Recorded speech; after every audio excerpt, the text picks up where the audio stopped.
열왕기상 10장 14절에서 마지막 29절까지 말씀 한 절씩 교독하겠습니다.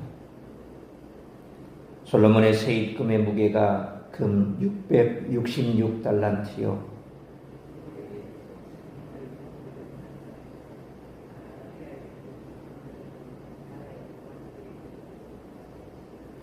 솔로몬 왕이 쳐서 들인 금으로 큰 방패 200개를 만들었으니 매 방패에 든 금이 600세겔이며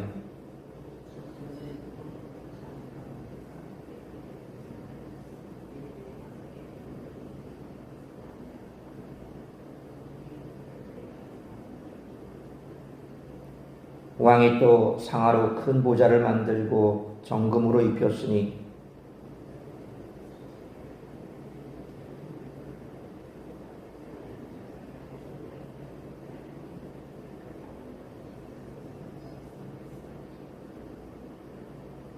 또 12사자가 있어 그 6층계 좌우편에 서 있으니 어느 나라에도 이같이 만든 것이 없었더라.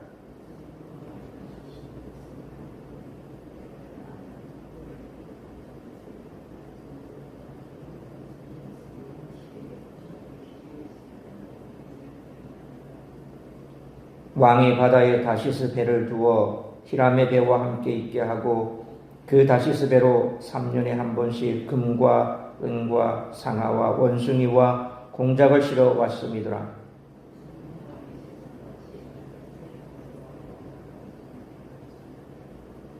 온 세상 사람들이 다 하나님께서 솔로몬의 마음에 주신 지혜를 들으며 그의 얼굴을 보기 원하여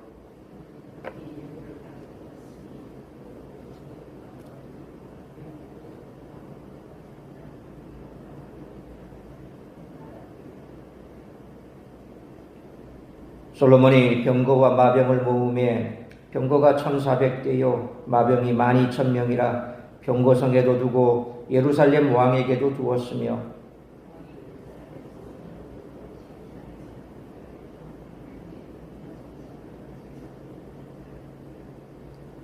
솔로몬의 말들은 애굽에서 들여왔으니 왕의 상인들이 값주고 산 것이며 애굽에서 들여온 병거는 한 대에 은 600세겔이요 말은 한 필에 150세겔이라 이와 같이 햇사람의 모든 왕과 아람 왕들에게 그것들을 되팔기도 하였더라. 아멘. 재물은 하나님이 주시는 것이므로 성도는 겸손해야 합니다. 성도는 재물이 어디서 왔는지 알아야 합니다. 10장은 솔로몬이 얼마나 많은 부를 소유했는지에 관해 다양한 관점에서 서술합니다. 솔로몬 시대에 금이 넘쳐나서 은은 가치 있게 취급되지도 않았습니다. 이러한 재물은 하나님이 주신 것입니다. 솔로몬이 지혜를 구한 것에 대해 부속으로 온 것입니다. 하지만 솔로몬은 그것을 망각한 듯합니다. 오늘 본문은 직접적으로 언급하지는 않지만 본문을 분석해보면 솔로몬이 지혜보다 부를 더 앞세우고 있는 것으로 보입니다. 이는 그의 보좌에 대한 근원적인 질문을 던지게 합니다. 금으로 치장한 그 보좌를 묘사하며 본문은 오히려 솔로몬을 그 보좌에서 한 발자국 떼어놓습니다. 성도들 또한 삶에서 하나님이 허락하신 것에 대해 올바른 인식이 있어야 합니다. 하나님이 허락하신 것은 하나님의 뜻에 맞게 사용해야 합니다. 솔로몬에게 주어진 지혜와 재물은 성전 건축과 정의로운 통치에 사용되어야 하는 것과 같습니다. 하나님이 주신 것을 세상에 자랑하는 것이 아닌 겸손함이 필요합니다. 특히 재물이 그렇습니다. 마음을 지키는 것에 실패할 때 솔로몬의 보좌와 같이 성도로서 정체성에 의문이 들 수 있습니다. 주의 백성이 주의 일을 옳게 감당하지 않는다면 주의 백성이라고 할 수 있을까요? 결론적으로 성도들은 하나님이 주신 것들에 대해 자랑하지 말고 겸손해야 하며 하나님의 뜻에 따라 사용할 수 있도록 늘 점검하고 정진해야 할 줄로 믿습니다. 솔로몬 이야기는 성공의 저주를 너무나 잘 보여줍니다. 신명기 17장 16절로 17절의 율법에 의하면 이스라엘의 왕은 병마와 아내와 은금을 많이 소유해서는 안 되는데, 솔로몬은 자기에게 주어진 지혜에도 불구하고 이 세 가지를 제어하지 못했습니다. 인간적인 눈으로 보면 이스라엘의 부국 강병이 이루어지고 있으니 좋은 일이라고 생각할 수도 있으나, 이는 하나님을 거역하는 길로 걸어가게 하는 요인이 되었습니다. 따라서 이와 같은 오늘 본문의 말씀을 통해서 우리들이 깨달아야 할 것은, 첫째로 14절로 22절 말씀처럼 성도는 성공을 구하기보다 성공했을 때 이를 잘 활용하는 지혜를 구해야 한다는 것입니다. 열왕기 저자는 14절 말씀처럼 솔로몬의 사치스러운 삶을 기록합니다. 솔로몬이 받는 세금은 금 666달란트 약 25톤입니다.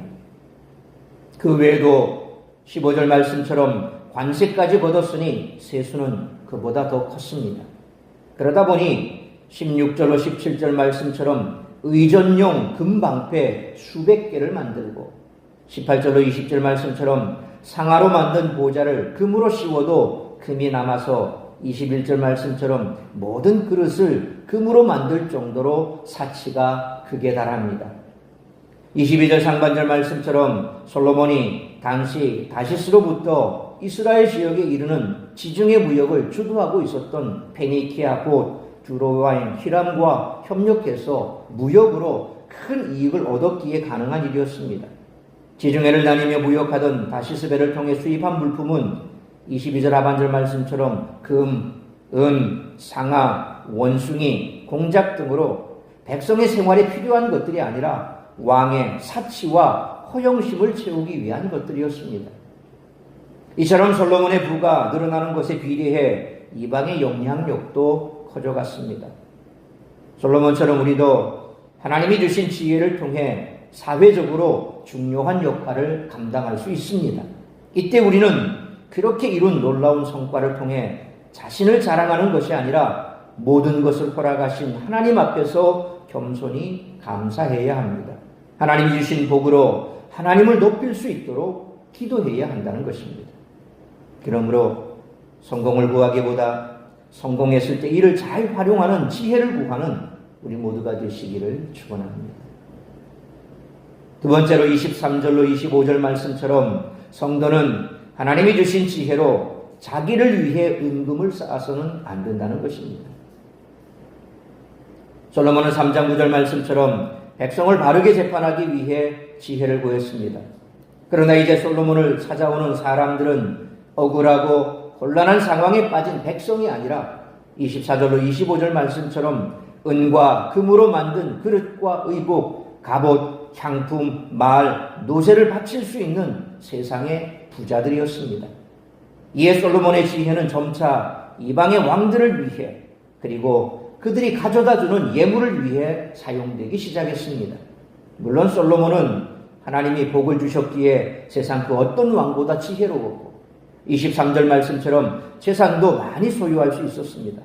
그러나 결과적으로 솔로몬이 하나님이 주신 지혜로 신명기 17장 17절 말씀처럼 자기를 위해 은금을 많이 쌓는 그런 셈입니다.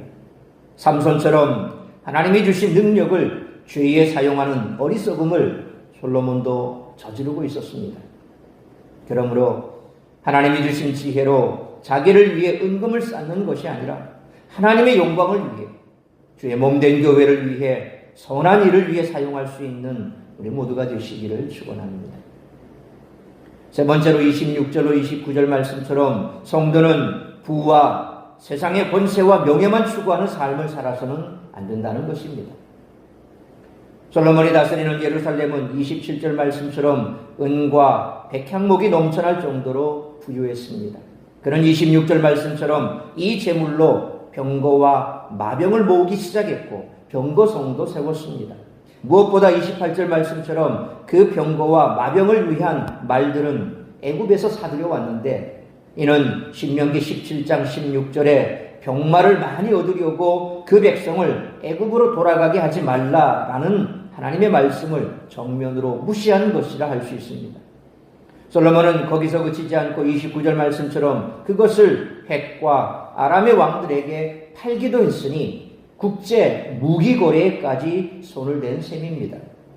열왕기 저자는 병거와 말의 가격을 제시하며 그 많은 재물을 군대를 늘리는 데 사용한 솔로몬을 은근히 질타합니다.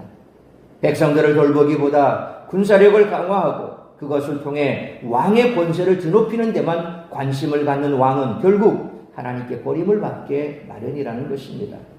실제 국가를 지키기 위해서 이렇게 군비를 확충하는 것, 현대에 와서는 크게 문제될 것이 무엇이 있느냐? 지금 러시아와 우크라이나 전쟁을 보더라도 우크라이나가 제대로 방비하지 못하고 또 자국을 그렇게 잘 다스리지 못한 것, 그것이 문제지라고 생각할 수 있습니다.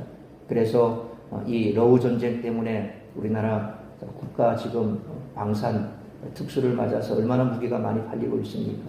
각 나라마다 자기 나라를 강하게 하기 위해서 그렇게 모두 다 노심초사하죠. 그런 측면에서 보면 솔로몬이 뭐 잘못한 게 뭐가 있느냐라고 생각할 수 있지만 실상은 하나님께서 이스라엘에게 명하신 그 명령의 관점에서 보면 지금 솔로몬은 뭔가 잘못된 길로 가고 있다는 것입니다. 아무리 군비를 확충하고 병마를 많이 늘리고 국고성을 짓는다 할지라도 하나님이 지켜주시지 않는다면 그 모든 것은 허사라는 것입니다. 마치 하나님께서 지켜주지 않으면 파수꾼이 지키는 것이 허사가 되는 것처럼 아무리 우리가 두 눈 부릅뜨고 뭔가를 지켜내려고 한다 할지라도 하나님이 허락하시지 않는다면 그건 허사라는 겁니다.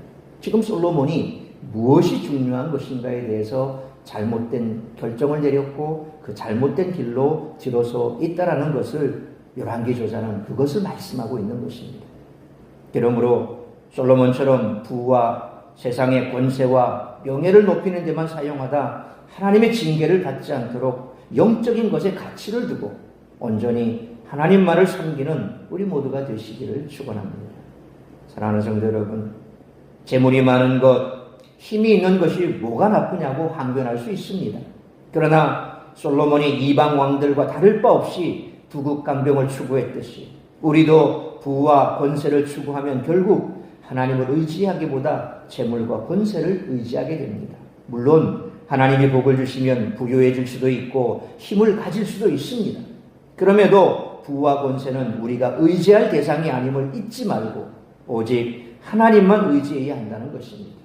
그러므로 성공을 구하기보다 성공했을 때 이를 잘 활용하는 지혜를 구하고 하나님이 주신 지혜로 자기를 위해 은금을 쌓는 것이 아니라 하나님의 영광을 위해 죄 몸된 교회를 위해 선한 일에 사용할 수 있어야 하며 부와 세상의 권세와 명예를 높이는 데만 사용하다 하나님의 징계를 받지 않도록 영적인 것에 가치를 두고 온전히 하나님만을 섬기는 우리 모두가 되시기를 주님의 이름으로 축원합니다.